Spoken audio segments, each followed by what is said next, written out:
Prospero Alpini was a Venetian born in a small town called Marostica on November 23, 1553. Nowadays, he would be considered an Italian, as Venice was among the other independent entities that joined the Kingdom of Italy in the 1860s. To understand the dynamic of the mid-1500s to the early 1600s, we begin with the creation of Venice. The city was initially founded in the marshlands of northeastern Italy when the Adriatic Veneti were fleeing from Germanic tribes around 421. The city expanded out to over 119 islands scattered throughout the Venetian lagoon, and the locale allowed them to become independent from the Roman Empire by 697. This is when the Republic of Venice came about, and their region of influence would be referred to as Venetia. This then brings us to the town of Marostica, which became a Venetian city in 1260 after the defeat of the Ezzelini, a noble family in northern Italy. By the 15th century, Venice was one of the leading cities known for commerce and had a population of around 200,000. Prospero's father was Francisco Alpini, the local physician that gained some influence, enough to gain the attention of Marco Antonio from the Morosini family. The Morosini family were powerful nobles in Venetia that found themselves either as dukes, statesmen, generals, and other high positions. In this connection, Marco Antonio became a supporter to Prospero. Before receiving a higher education, Alpini had had a brief service in the Milanese army, possibly sometime between 1570 and 1574. It was around this time that Milan was under foreign occupation by the Spanish Empire, since the mid-1500s. The problem was that the Spanish Inquisition... Nobody expects the Spanish Inquisition! ...was trying to install itself in Milan for some time, and the Catholic Church had been against that. This led to an agreement that the Spanish can control the state, but not the religious aspect of them. This ordeal might have been one reason why Alpini would quickly leave the army there. Anyhow, he would soon after go on to attend the University of Padua by 1574, when he was about 21 years old. This institution dates back to 1222, when professors and students had defected from the University of Bologna and came to a then Roman town called Batavium. The city was located just west of Venice, and after it had been absorbed into the region of Venetia in 1405, it came to be known as Padua. To put things into perspective, a long conflict between the Venetians and the Ottomans had just ended in 1573. Alpini would enroll the following year into the University of Padua. This was when he would have become familiar with Melchior Gilandinus, the director of the Padua Botanical Garden. By 1578, Alpini had graduated with degrees in philosophy and medicine. After that, he had apparently practiced medicine in a small town called C.S. Petri. I would assume that it was this town southeast of Bologna. This was, however, short-term as he went on to get a position as a personal physician. By the end of 1580, Prospero Alpini used his connections to the Morosini family to get stationed as the physician to Giorgio Emo, the Venetian consul. Both of them loaded up on the ship for Egypt and left from Venice. They continued southward through the Adriatic Sea and came to the island of Zacynthus. They had various issues going on, especially due to the storms, so they decided to take a detour to the island of Crete. Crete had a Venetian kingdom there called Candia. The island had been an outpost of Venice since 1205, mainly due to the divided spoils from the Fourth Crusades that was sold to them. Anyways, while Alpini was there, he studied some of the Cretan plants and their medical uses. That recorded information, and the information that he gained from his correspondence with Onorio Belli, over a decade later, resulted in the two books of exotic plants.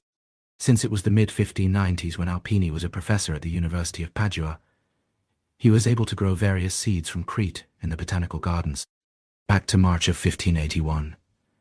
Alpini only spent a week or two on that island before heading to Egypt, a voyage that apparently only took 2 days. Alpini would arrive in Alexandria by mid-March of 1581 and took the Nile River to Cairo, where he would stay for the next 3 years. By this time, Egypt had already been a part of the Ottoman Empire since 1517, after defeating the Mamluks although their influence still remained. The Venetian consul spent those 3 years working out their trade treaties in Egypt, which was being threatened by the Portuguese and the English. While that was going on, Alpini spent his free time studying and cultivating the flora around the Mediterranean, especially Egypt. All of that can be found in his books, On the Medicine of the Egyptians and the Book of Egyptian Plants.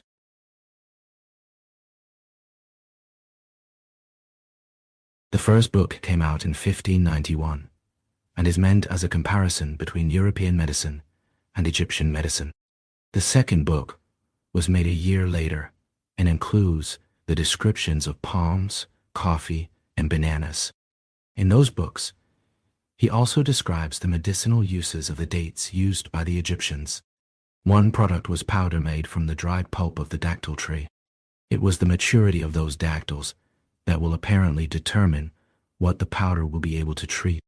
One of the simplest concoction is when a syrup is made from the powder mixed with sugar and water to a certain viscosity to treat sore throats and coughs. Also learned from the locals that there existed a female and male branch where one needs the other to be able to bear fruit. The people were seen to have artificially seeded the female branches with a fine powder taken from the male branches. This was done as to not leave it up to chance that the wind or insects would do it. The coffee bush was known to the locals as a bon, while the drink made from the roasted seeds was called salva. It was described in the book to be beneficial to one's digestion by removing any obstructions in the intestines.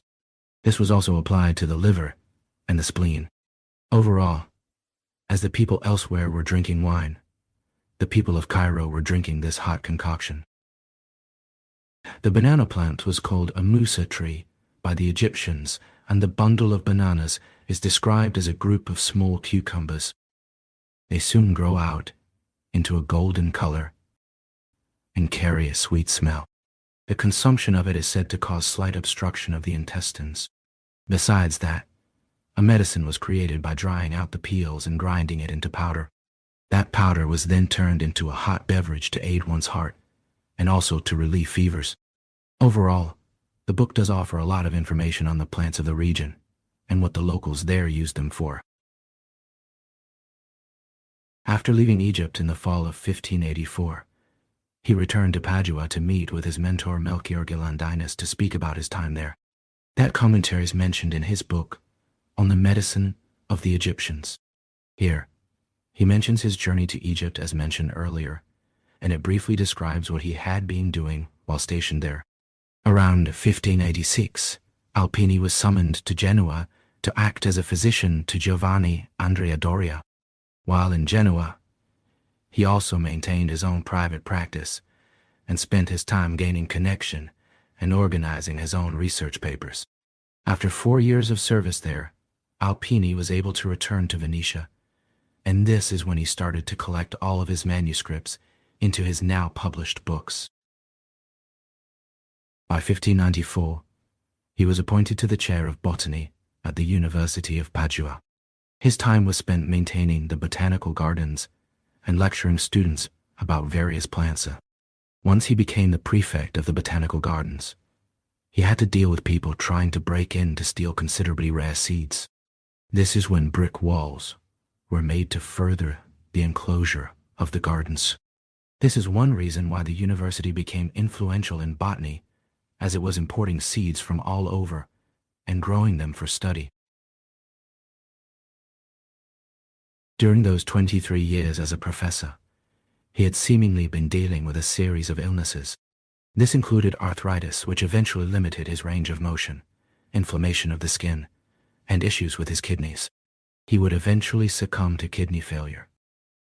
The speculation is that uric acid crystals had been building up in his joints, which caused the arthritis, and also in his kidneys. Left untreated, it forms into uric acid kidney stones, and then renal failure. To honor him after death, he was buried at the Basilica of St. Anthony of Padua, a place where very few were laid to rest.